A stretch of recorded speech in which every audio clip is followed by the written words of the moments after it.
मित्रों नमस्कार। इस वीडियो में संस्कृत व्याकरण प्रवेशिका से प्राकथन भाग को पढ़ रहे थे। इसके पहले प्राकथन भाग का 2 भाग हो चुका है। यह तीसरा भाग अर्थात प्रथम सोपान है। इसमें वर्ण विचार को पढ़ेंगे जो संस्कृत व्याकरण प्रवेशिका से है, टीजीटी के लिए महत्वपूर्ण है। इसमें आइए देखते हैं। पहला पॉइंट है कि संस्कृत शब्द का अर्थ है संस्कार की हुई। व्याकरण का अर्थ है किसी वस्तु के टुकड़े टुकड़े करके उसका ठीक स्वरूप दिखाना। अर्थात व्याकरण में किसी वस्तु के किसी शब्द के टुकड़े टुकड़े करके उसके भाग को ठीक स्वरूप में दिखाया जाता है। प्रत्येक भाषा वाक्यों का समूह है, वाक्य शब्दों का समूह है और शब्द वर्ण होते हैं जिनको अक्षर कहते हैं। अक्षर शब्द का अर्थ है अविनाशी, जिसका नाश ना हो। वर्ण ऐसी ध्वनि जिसके खंड खंड ना किए जा सकें वर्ण या अक्षर कहलाती हैं। वर्ण के 2 भेद होते हैं, स्वर जिसे अच कहा जाता है संस्कृत में, व्यंजन जिसे संस्कृत में हल कहा जाता है। स्वर जिसका उच्चारण स्वयमेव होता है, इसको प्रत्याहार शैली में अच कहते हैं। इनकी संख्या 9 है। अर्थात स्वरों के उच्चारण में किसी अन्य वर्ण की आवश्यकता नहीं होती है, यह स्वतः उच्चरित होते हैं। संस्कृत में स्वरों की संख्या 9 है, इन्हें अच कहा जाता है।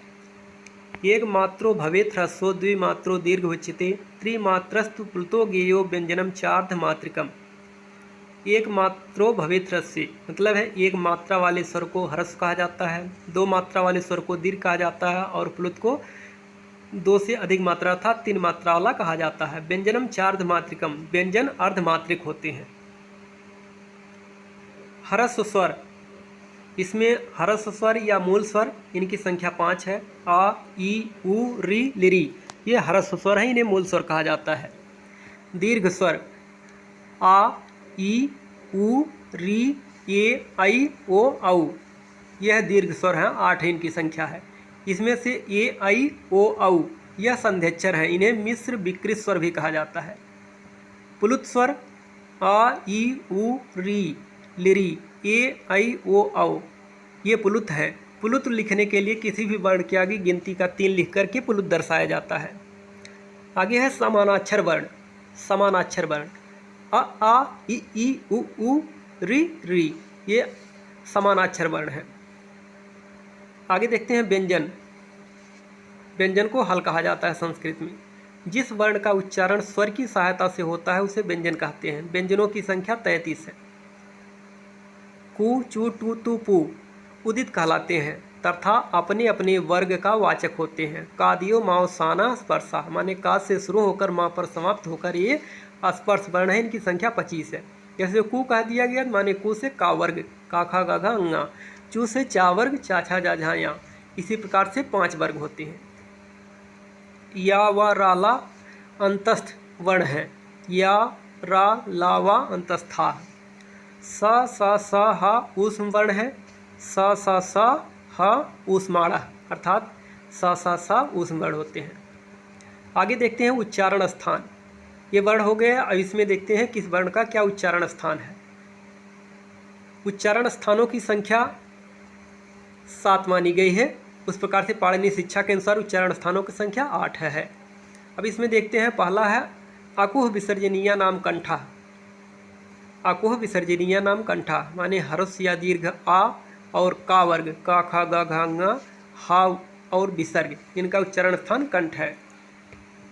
इचुएसा नाम तालुह। ई, चा, छ, जा, झ, या और सा इसका उच्चारण स्थान तालु है। री टुरसाड़ा मूर्धा। री, टा, ठा, डा, ढा, ड़ा, रा और सा इनका उच्चारण स्थान मूर्धा है। लिरी तुलसा नाम दंता। लिरी, त, थ, द, ध, न, ला और सा इनका उच्चारण स्थान दंत है। उपपद्मानीय नाम ओष्ठव। उ, पा, फ, ब, भ, म और उपधमानी वर्ण माने पा और फा के पहले अर्ध विसर्ग लगाओ उसे उपधमानी कहती है। इनका उच्चारण स्थान ओष्ठ है। यमंगणना नाम नासिका माने कि जो पंचमाक्षर वर्ण है यमंगणन इनका उच्चारण स्थान नासिका है। ये दैतोह कंठ तालुह। ये और ऐ इनका उच्चारण स्थान कंठ और तालु है। ये ऐ का उच्चारण स्थान कंठ और तालु है। ओ दैतोह कंठोष्ठम। ओ और औ इनका उच्चारण स्थान कंठोष्ठ है।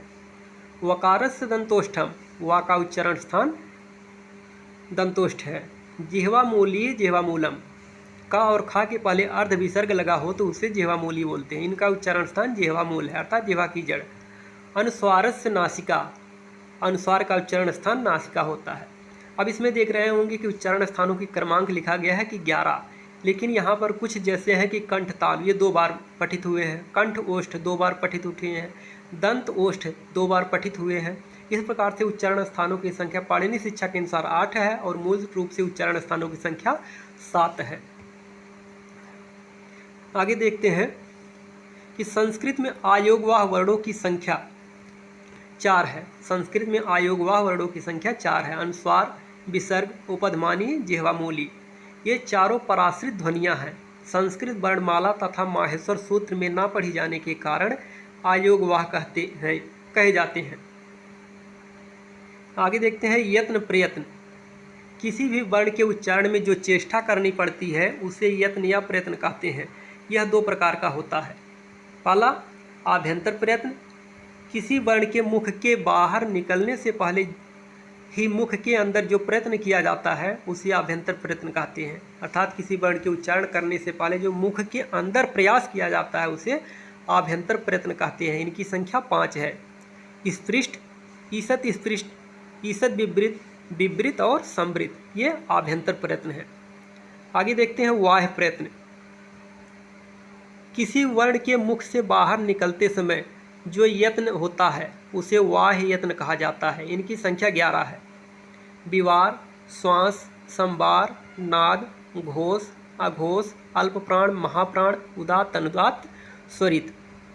अब यहाँ पर देखते हैं कि यत्न प्रयत्न एक एक करके अलग अलग देखते हैं कि वाह्य के 11 भेद हैं। तो वाह्य में कि कौन किसके अंतर्गत आता है। तो यहाँ पर लिखा गया है कि क्रमांक से वाह्य के 11 भेद होते हैं। तो पहला है संवार, नाद, घोष। 3 को देखते हैं कि वाह्य में पहला है संवार, नाद, घोष। जो हस प्रत्याहार में आते हैं 345 यण हा माने तीसरा, चौथा, पांचवा तथा यण प्रत्याहार के वर्ण और हा वर्ण ये सब क्या है, संवार है, नाद है, घोष है। इन वर्णों का संवार, नाद, घोष यत्न होता है। विवार, श्वास, अघोष।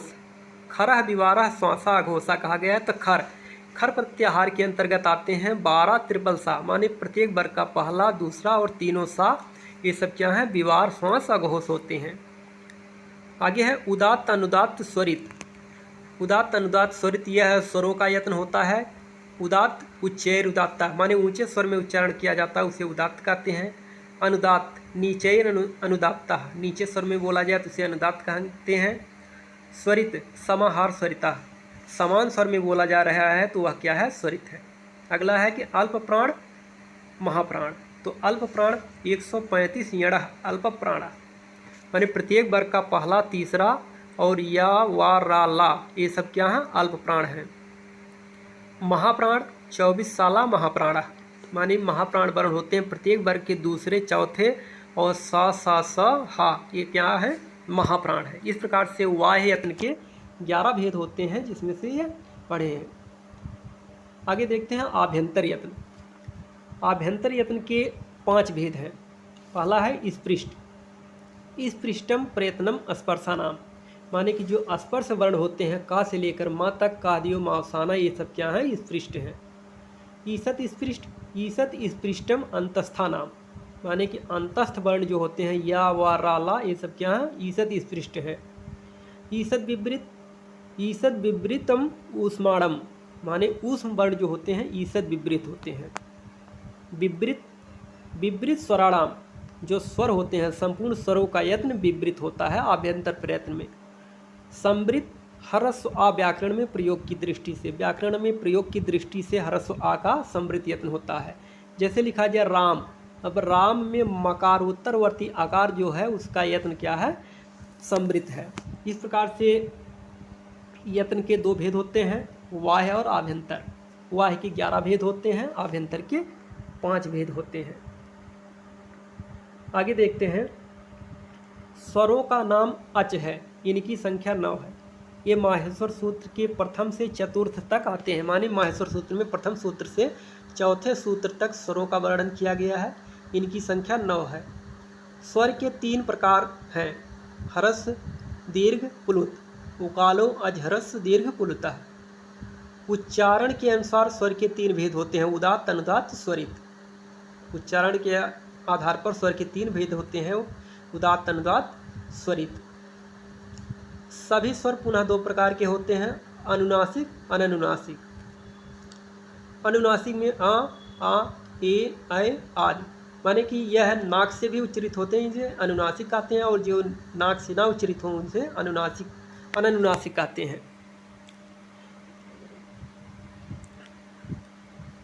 व्यंजन का दूसरा नाम हल है। व्यंजन का दूसरा नाम हल है। इनकी संख्या 33 है। ये सूत्र संख्या 5 से 14 के अंतर्गत आते हैं। उदितों के पंचम वर्ण को अनुनासिक कहा जाता है। उदितों के पंचम वर्ण को अनुनासिक कहा जाता है। मुख, नासिका, वचनों अनुनासिका है। इस प्रकार से प्रथम सोपान में आने वाले संपूर्ण वर्ण के विषय में पढ़े हैं, उच्चारण, स्थान, यत्न, प्रयत्न और स्वर व्यंजन के विषय में पढ़े हैं। यदि वीडियो पसंद आए तो वीडियो को लाइक करें, शेयर करें और चैनल को सब्सक्राइब करें। वीडियो देखने के लिए धन्यवाद।